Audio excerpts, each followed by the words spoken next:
Nicómaco de Aristóteles, Fundamentos y relevancia contemporánea de la filosofía moral. La Ética a Nicómaco de Aristóteles constituye uno de los pilares fundamentales del pensamiento moral occidental, estableciendo un marco conceptual que ha influenciado el desarrollo de la filosofía ética durante más de 2 milenios. Esta obra magistral no solo representa la primera sistemática comprensiva sobre ética en la tradición occidental, sino que continúa siendo altamente relevante en los debates contemporáneos sobre moralidad, carácter y florecimiento humano. La ética aristotélica ofrece un enfoque distintivo que se centra en el desarrollo del carácter virtuoso como camino hacia la felicidad auténtica, contrastando fundamentalmente con las concepciones modernas que reducen la felicidad a gratificación momentánea o placer efímero. La eudaimonía como bien supremo. La eudaimonía, comúnmente traducida como felicidad pero mejor entendida como florecimiento humano o vida plena, representa el concepto central de la ética aristotélica. Aristóteles argumenta que todas las acciones humanas se dirigen hacia algún bien, siendo la eudaimonía el bien supremo y el fin último al que aspiran todos los seres humanos. Esta concepción trasciende la mera noción de bienestar emocional o placer, abarcando un florecimiento humano integral que implica la realización de la función esencial del ser humano. Para Aristóteles, la eudaimonía no es un estado emocional pasivo, sino una actividad constante del alma en consonancia con la virtud y la excelencia. Esta perspectiva contrasta radicalmente con las concepciones hedonistas que identifican la felicidad con el placer inmediato. La verdadera felicidad se alcanza a través de una vida dedicada al cultivo de las virtudes, una existencia que ejercita y desarrolla las capacidades racionales y éticas del individuo. Aristóteles sostiene que la eudaimonía representa la realización de la función específicamente humana que está intrínsecamente ligada a nuestras capacidades racionales y éticas. El filósofo adopta un enfoque teleológico, donde cada actividad se orienta hacia un fin específico que define su bondad y propósito. En este marco, la eudaimonía se presenta como el fin último de la existencia humana, una meta que sobrepasa todos los demás fines y que, una vez alcanzada, es autosuficiente y no busca nada más allá de sí misma. Esta caracterización de la felicidad como actividad y no como estado distingue fundamentalmente la propuesta aristotélica de otras tradiciones filosóficas. La teoría de las virtudes. Aristóteles desarrolla una taxonomía comprensiva de las virtudes que las clasifica en dos categorías principales: virtudes éticas morales y virtudes dianoéticas intelectuales. Esta distinción fundamental se basa en las diferentes partes del alma humana y los distintos métodos de adquisición de cada tipo de virtud. Virtudes morales, el hábito y la práctica. Las virtudes morales o éticas se relacionan con el carácter y las emociones, desarrollándose a través de la práctica constante y la repetición de actos virtuosos. Estas virtudes no son innatas, sino que se adquieren mediante la habituación, siguiendo el principio aristotélico de que nos hacemos virtuosos al actuar virtuosamente. Ejemplos paradigmáticos incluyen la valentía, la templanza, la generosidad, la justicia y la magnanimidad. Aristóteles enfatiza que el proceso de adquisición de virtudes morales requiere educación temprana y práctica constante. Como señala en la Ética a Nicómaco, el adquirir un modo de ser de tal o cual manera desde la juventud tiene no poca importancia, sino muchísima, o mejor, total. Esta perspectiva subraya la importancia crucial de la formación del carácter durante los primeros años de vida y la necesidad de un ambiente educativo que fomente el desarrollo virtuoso. Virtudes intelectuales, la búsqueda de la verdad. Las virtudes intelectuales o dianoéticas se corresponden con la parte racional del ser humano y se adquieren mediante la educación y la enseñanza. Aristóteles identifica 5 virtudes intelectuales fundamentales: la sabiduría, sofía; la ciencia, episteme; la prudencia, phronesis; el arte, tecne; y el intelecto o intuición, nous. La sabiduría representa el conocimiento de los primeros principios y las causas más elevadas, constituyendo la forma más alta de conocimiento teórico. La ciencia se refiere al conocimiento de lo universal y necesario, aquello que no puede ser de otra manera. La prudencia merece atención especial por ser la virtud de la racionalidad práctica, que permite reconocer el término medio apropiado en cada situación concreta. El arte representa el conocimiento orientado a la producción, mientras que el intelecto constituye la capacidad de aprehender inmediatamente los primeros principios. Estas virtudes intelectuales perfeccionan al ser humano en relación con el conocimiento y la verdad, representando diferentes modos de excelencia cognitiva. La interacción entre virtudes morales e intelectuales, particularmente el papel mediador de la prudencia, constituye un aspecto central de la psicología moral aristotélica. La doctrina del justo medio. Uno de los aspectos más distintivos y ampliamente reconocidos de la ética aristotélica es la doctrina del justo medio o término medio. Esta teoría sostiene que la virtud moral se encuentra en un punto equilibrado entre dos extremos viciosos, el exceso y la deficiencia. Aristóteles argumenta que cada virtud representa un equilibrio racional entre estos dos extremos, determinado por la prudencia y la experiencia práctica. Ejemplos paradigmáticos del término medio. La valentía ilustra perfectamente esta doctrina, situándose como el justo medio entre la cobardía, deficiencia de valor, y la temeridad, exceso de confianza. Una persona valiente no carece completamente de miedo ni actúa de manera imprudente, sino que experimenta el miedo apropiado en las circunstancias correctas y actúa con coraje cuando la situación lo requiere. La generosidad representa el término medio entre la avaricia o mezquindad, deficiencia en el dar, y la prodigalidad, exceso en el gasto. El generoso da la cantidad apropiada en el momento adecuado a las personas correctas y por las razones correctas. La templanza se ubica entre la intemperancia, exceso en los placeres, y la insensibilidad, deficiencia en la capacidad de disfrutar. El carácter contextual del justo medio. Aristóteles reconoce que el justo medio no es un punto matemáticamente exacto, sino que varía según el contexto, las circunstancias y las características individuales. La ética aristotélica no proporciona reglas rígidas, sino que requiere el ejercicio de la prudencia para determinar la acción apropiada en cada situación específica. Esta flexibilidad contextual distingue la ética de las virtudes de sistemas deontológicos más rígidos. El filósofo también observa que algunos extremos son más cercanos al justo medio que otros. Por ejemplo, en el caso de la valentía, la temeridad se asemeja más a la virtud que la cobardía, aunque ninguno de los extremos constituye la virtud auténtica. Esta asimetría refleja la complejidad de la experiencia moral humana y la necesidad de un juicio refinado para navegar exitosamente las decisiones éticas. Los tipos de amistad y la dimensión social de la ética. Aristóteles dedica una porción significativa de la ética a Nicómaco, libros Vieto y Nieve, al análisis de la amistad, reconociendo su importancia fundamental para una vida plena y virtuosa. Su clasificación tripartita de la amistad ha influenciado profundamente la comprensión occidental de las relaciones humanas y continúa siendo relevante en la psicología social contemporánea. Amistad basada en la utilidad. La amistad utilitaria se fundamenta en los beneficios mutuos que las personas involucradas pueden obtener una de la otra. En estas relaciones, el vínculo principal no es el afecto genuino, sino las ventajas prácticas que cada parte recibe, como conexiones profesionales, recursos compartidos o asistencia en tareas específicas. Aristóteles observa que este tipo de amistad es más común entre personas mayores, quienes tienden a buscar relaciones que aporten beneficios prácticos. Estas amistades tienden a ser temporales y pueden disolverse una vez que la utilidad ya no está presente. Por ejemplo, colegas de trabajo que colaboran en proyectos pueden encontrar que su conexión se debilita cuando cambian de empleo. Aunque Aristóteles no considera estas amistades como inherentemente negativas, reconoce que su profundidad y calidad son limitadas. Amistad basada en el placer. La amistad por placer se fundamenta en el disfrute mutuo y la satisfacción que las personas obtienen al estar juntas.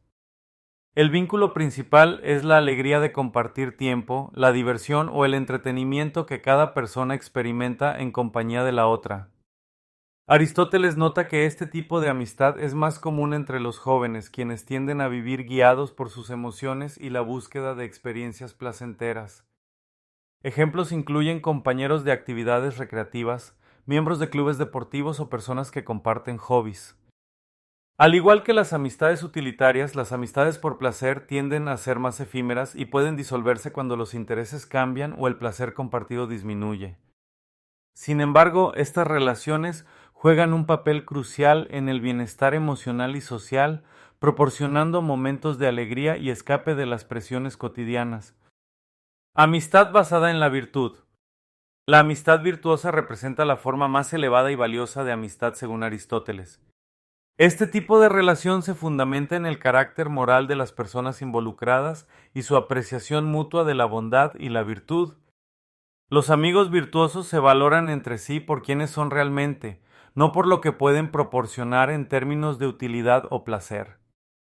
Estas amistades son más estables y duraderas porque se basan en cualidades intrínsecas que no cambian fácilmente.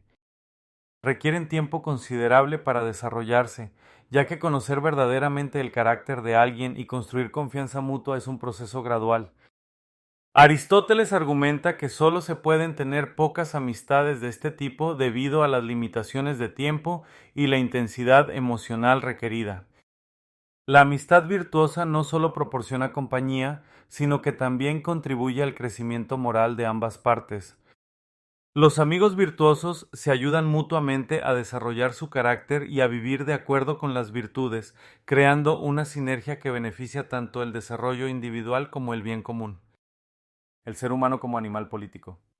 El concepto aristotélico del ser humano como animal político, son politikon, constituye un elemento fundamental de su filosofía práctica, conectando íntimamente la ética individual con la organización social y política.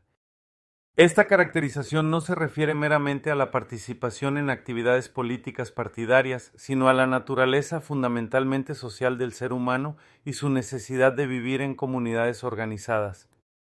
La naturaleza social del ser humano. Aristóteles argumenta que los seres humanos son sociales por naturaleza, no por convención o accidente.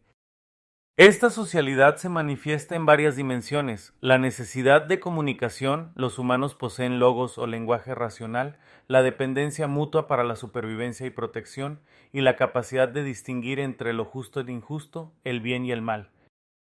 La polis, ciudad-estado, representa para Aristóteles la forma más completa de organización social, siendo por naturaleza anterior a los individuos.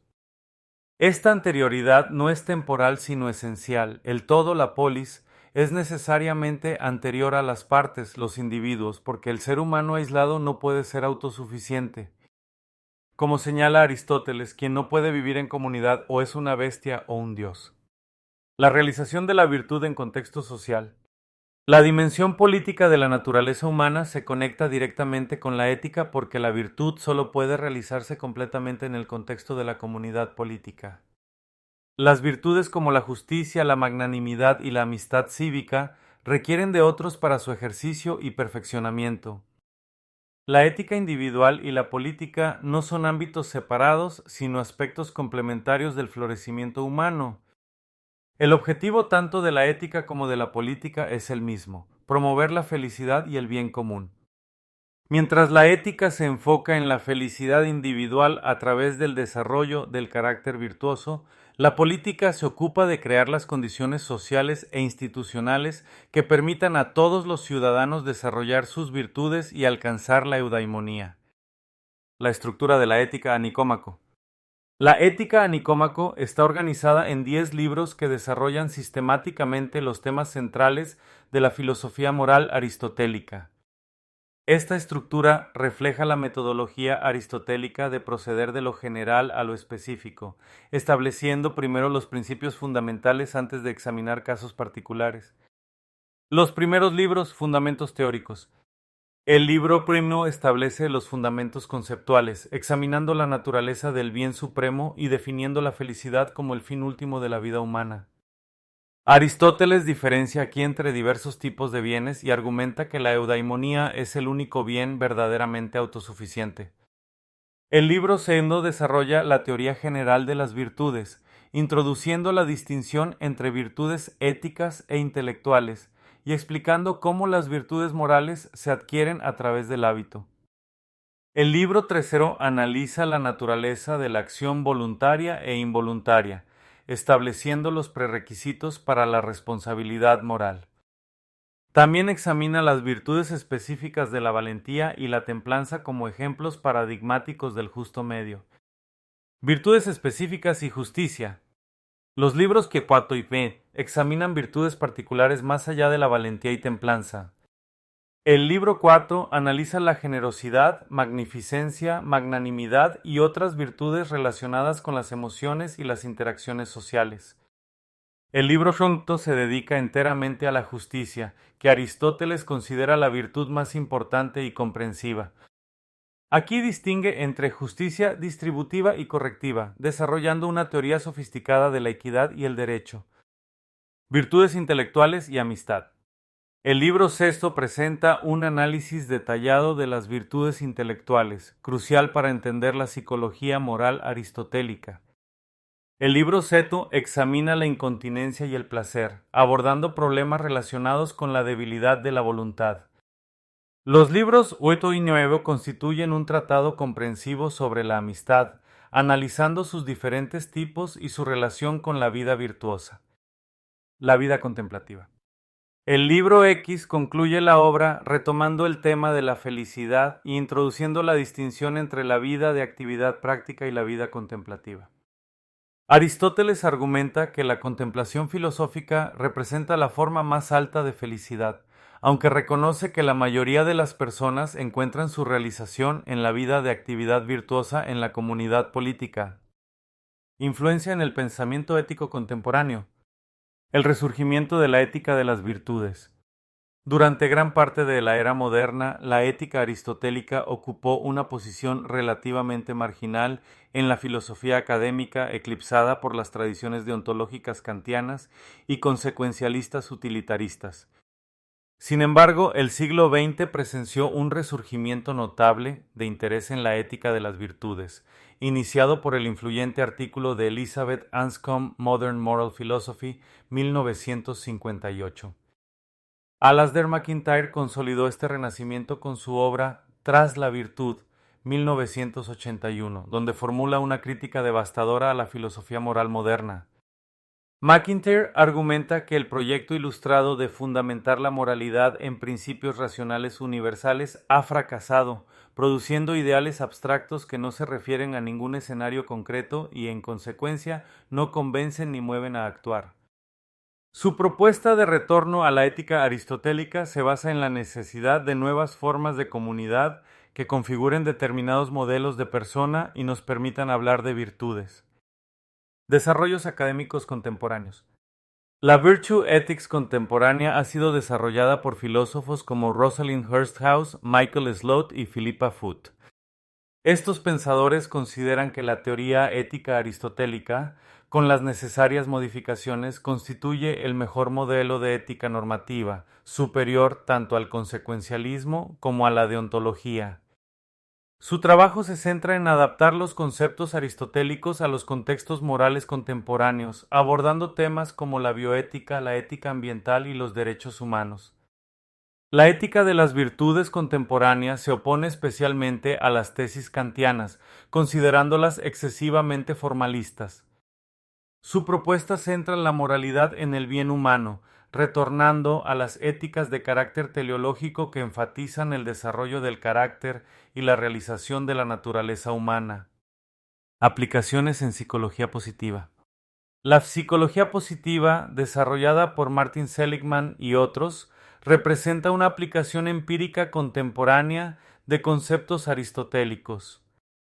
Esta corriente se fundamenta explícitamente en la ética de las virtudes, adoptando la eudaimonía como modelo de bienestar y florecimiento humano. Seligman y Peterson describen su proyecto como el equivalente en las ciencias sociales de la ética de las virtudes. La psicología positiva adopta varios aspectos centrales de la tradición aristotélica: situar la felicidad o florecimiento como el propósito de una vida significativa, la universalidad de las virtudes y su relación positiva con la felicidad, y una base naturalista común corroborada empíricamente. Esta aproximación interdisciplinaria demuestra la relevancia continua de los insights aristotélicos para la comprensión científica contemporánea del bienestar humano. Educación moral y desarrollo del carácter. La educación moral contemporánea ha redescubierto la relevancia de los principios aristotélicos para la formación del carácter. El enfoque aristotélico en el desarrollo de virtudes a través de la práctica y la habituación ha inspirado metodologías educativas como el aprendizaje experiencial y la educación basada en competencias. Las aplicaciones modernas incluyen programas de educación del carácter que enfatizan el desarrollo de virtudes específicas, metodologías de aprendizaje práctico, learning by doing, y aproximaciones holísticas que integran desarrollo intelectual y moral. La perspectiva aristotélica de que las virtudes se adquieren a través de la práctica repetida ha influenciado enfoques educativos que priorizan la experiencia directa y la reflexión sobre la acción. Debates contemporáneos y críticas. Confrontación con otras tradiciones éticas. La ética de las virtudes se posiciona como una alternativa distintiva tanto al consecuencialismo como a la deontología en los debates contemporáneos de ética normativa. Mientras el consecuencialismo evalúa las acciones únicamente por sus consecuencias y la deontología se enfoca en el cumplimiento del deber, la ética de las virtudes centra la atención en el carácter del agente moral. El consecuencialismo define lo correcto como la maximización de lo bueno, siendo neutral respecto de la gente que realiza la acción. En contraste, la deontología mantiene que ciertas acciones son correctas o incorrectas independientemente de sus consecuencias, incorporando la relatividad respecto de la gente. La ética de las virtudes ofrece una tercera vía que se enfoca en qué tipo de persona uno debe ser y cómo las virtudes contribuyen al florecimiento humano. Críticas relativistas y contextualistas. Martha Nussbaum ha identificado tres objeciones principales a la ética aristotélica desde perspectivas relativistas. La primera objeción enfatiza la particularidad cultural de las experiencias morales y las respuestas a ellas. La segunda cuestiona la existencia de esferas compartidas de experiencia humana, argumentando que incluso las percepciones básicas están culturalmente interpretadas. La tercera objeción va más profundo, cuestionando si tales experiencias humanas universales realmente existen o son meramente construcciones sociales específicas. Nussbaum responde defendiendo la existencia de experiencias humanas básicas universales como la mortalidad, las limitaciones corporales, el placer y dolor, las capacidades cognitivas, la razón práctica y la afiliación social. Aunque estas experiencias se viven de manera diferente en cada sociedad, prefiguran ciertas maneras de relacionarse con el mundo que permiten evaluaciones objetivas del florecimiento humano. Desafíos de aplicación práctica. Uno de los desafíos contemporáneos para la ética aristotélica es su aplicación a dilemas morales específicos que no existían en la antigüedad. Temas como la bioética, la tecnología, la globalización y los derechos humanos requieren extensiones creativas de los principios aristotélicos. Los teóricos contemporáneos han trabajado en desarrollar metodologías para aplicar el razonamiento basado en virtudes a estos nuevos contextos. La crítica de que la ética de las virtudes es demasiado abstracta o elitista también requiere atención. McIntyre y otros han respondido argumentando que la ética aristotélica, correctamente entendida, se enfoca en formas de vida accesibles dentro de comunidades particulares, no en ideales inalcanzables. Conclusión. La Ética a Nicómaco de Aristóteles continúa siendo una obra de relevancia fundamental para la filosofía moral contemporánea, ofreciendo insights profundos sobre la naturaleza de la virtud, el carácter y el florecimiento humano que trascienden las limitaciones temporales y culturales. Su enfoque en el desarrollo del carácter como camino hacia la felicidad auténtica proporciona una alternativa valiosa a los enfoques predominantes en la ética moderna que se centran en reglas abstractas o cálculos de consecuencias. La taxonomía aristotélica de las virtudes, dividida entre virtudes morales e intelectuales, junto con la doctrina del justo medio, ofrece un marco sofisticado para entender el desarrollo del carácter moral que ha demostrado su utilidad tanto en contextos académicos como prácticos. La comprensión aristotélica de la amistad y la dimensión social de la ética proporciona insights valiosos para entender las relaciones humanas y la importancia de la comunidad en el desarrollo moral. El resurgimiento contemporáneo de la ética de las virtudes, liderado por pensadores como MacIntyre, Hursthouse y otros, demuestra la capacidad continua de los conceptos aristotélicos para iluminar problemas morales contemporáneos. Las aplicaciones en psicología positiva, educación moral y desarrollo del carácter ilustran la relevancia práctica de estos insights antiguos para la comprensión moderna del bienestar humano. Aunque la ética aristotélica enfrenta desafíos legítimos de perspectivas relativistas y contextualistas, su enfoque en experiencias humanas fundamentales y su flexibilidad contextual le permiten mantener relevancia en un mundo globalizado. La obra de Aristóteles no proporciona respuestas fáciles a dilemas morales complejos, pero ofrece un marco conceptual rico para el razonamiento ético que enfatiza la importancia del juicio prudencial y el desarrollo del carácter. La perdurable influencia de la ética a Nicómaco radica en su reconocimiento de que la moralidad no es meramente una cuestión de seguir reglas o calcular consecuencias, sino de convertirse en el tipo de persona que puede vivir bien y contribuir al florecimiento de la comunidad humana. En una era marcada por la fragmentación moral y la pérdida de narrativas compartidas sobre el bien humano, el retorno aristotélico a las virtudes ofrece recursos valiosos para la reconstrucción de una ética coherente y prácticamente viable.